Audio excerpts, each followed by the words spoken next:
Putra bungsu Presiden Joko Widodo, Kaisang Pangarep akhirnya bergabung dengan PSI. Ayah dan anak berpolitik sudah biasa, tapi yang dibahas di sini adalah ada aturan di PDIP yang menyebutkan tidak boleh satu keluarga berbeda partai politik. Kita diskusi soal ini.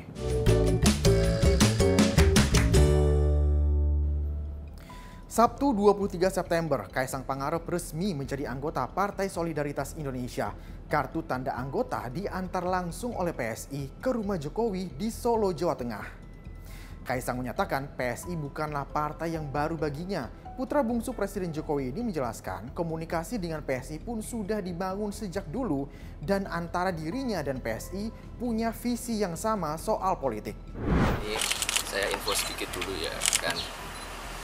Saya tuh sebenarnya dengan teman-teman PSI juga sebenarnya bukan baru-baru aja, udah cukup lama. Saya juga sudah bertemu dengan Bro William, ada juga Bro Mongol, dan yang pasti juga ada Bro Ketum juga waktu itu di podcast saya. Saya juga sering berkomunikasi intens juga dengan Pak Wamen, dengan Sis Kris juga. Alhamdulillah ya, komunikasinya selalu lancar, selalu baik, selalu cair. Tapi kami waktu itu mikir, kenapa nggak diseriusin aja atau sekalian. Kami ini kebetulan punya kesamaan dan keinginan.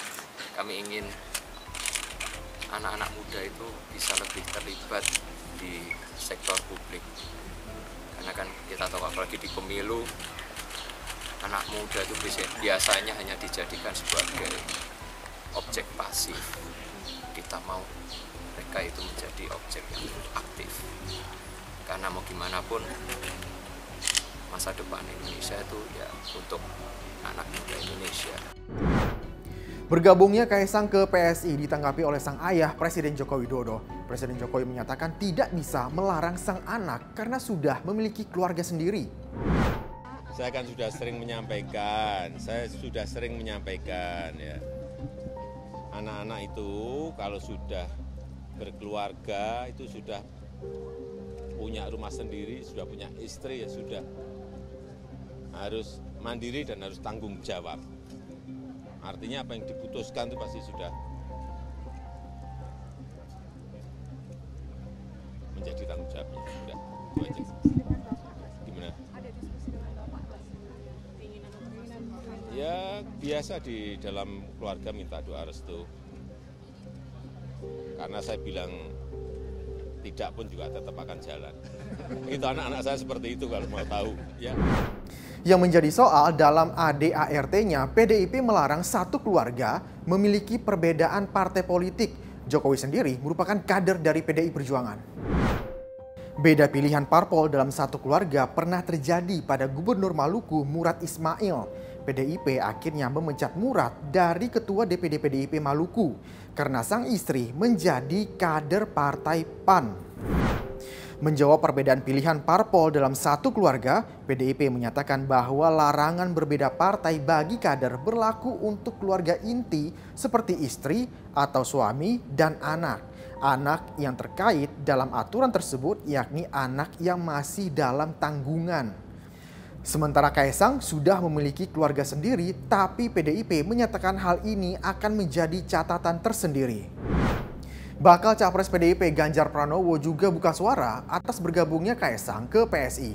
Ganjar menyatakan itu merupakan hak berdemokrasi. Dalam politik itu semua orang punya hak berdemokrasi. Ya, jadi bolehlah, silakan siapapun. Pertanyaannya, kenapa Presiden Joko Widodo mempersilahkan Kaisang bergabung ke PSI, bukan dengan PDIP? Padahal PDIP adalah sebuah partai yang besar.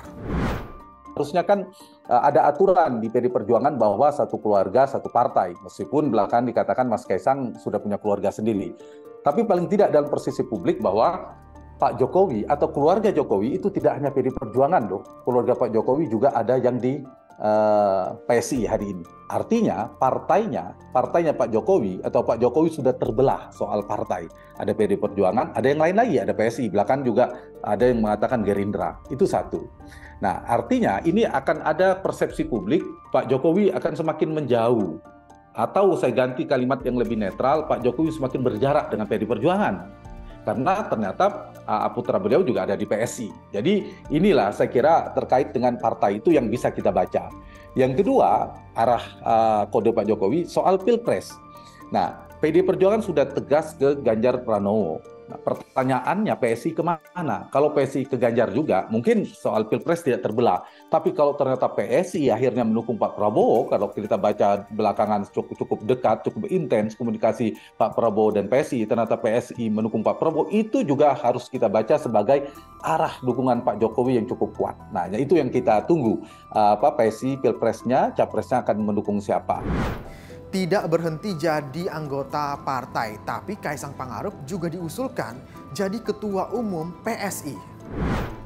Isu Kaisang jadi ketua umum tidak ditampik oleh PSI. Wakil Ketua Dewan Pembina PSI, Grace Natali menyebut banyak aspirasi dari DPW dan DPD PSI agar Kaisang jadi ketua umum. Untuk itu, pada 25 September PSI menggelar Kopi Darat Nasional membahas usulan Kaisang jadi ketua umum. Baru beberapa hari jadi anggota partai lalu diusulkan jadi ketua umum partai politik. Apa yang didapat oleh PSI dari sosok Kaisang Pangarep? Lalu publik juga bertanya-tanya apa yang didapatkan dari PSI ketika menjadikan Kaisang sebagai kader terbaik mereka. Bagi saya sederhana, Kaisang ini akan menjadi ikon bagi mereka ya untuk mendapatkan elektabilitas menjelang 2024. Jadi Kaisang ini adalah komoditas politik yang saya kira cukup luar biasa. Yang kedua tentu PSI berharap dengan menjadikan Kaisang sebagai figur kunci di PSI, secara perlahan misalnya sosok Kaisang ini bisa menarik secara perlahan pemilih-pemilih Jokowi yang selama ini tidak memiliki partai politik. Jadi pemilih Jokowi yang begitu banyak non partai politik bukan tidak mungkin secara perlahan akan menjadikan Kaisang sebagai figur sentral, figur kunci yang juga akan menjadikan PSI sebagai pilihan politik mereka. Jadi dua kelebihan ini yang paling mungkin disasar dan dicari oleh PSI. Kenapa Kaisang terlihat begitu spesial bagi mereka, dijadikan sebagai kader, bahkan kartu anggotanya diantarkan ke rumah Kaisang kan. Sesuatu yang jarang kita lihat ya dalam tradisi partai politik ya. Sebelum Kaisang, sudah ada putra sulung dan menantu Presiden Jokowi yang duluan terjun di dunia politik dengan menjadi kepala daerah. Kini, dengan berlabuhnya Kaisang ke partai politik, benarkah dinasti baru politik terbentuk? Makin dekat dengan pemilu 2024, makin dinamis gerak partai politik. Semua tentu mencoba meraup suara dengan berbagai cara. Saya Zikri Rahmat pamit, terima kasih, sampai jumpa.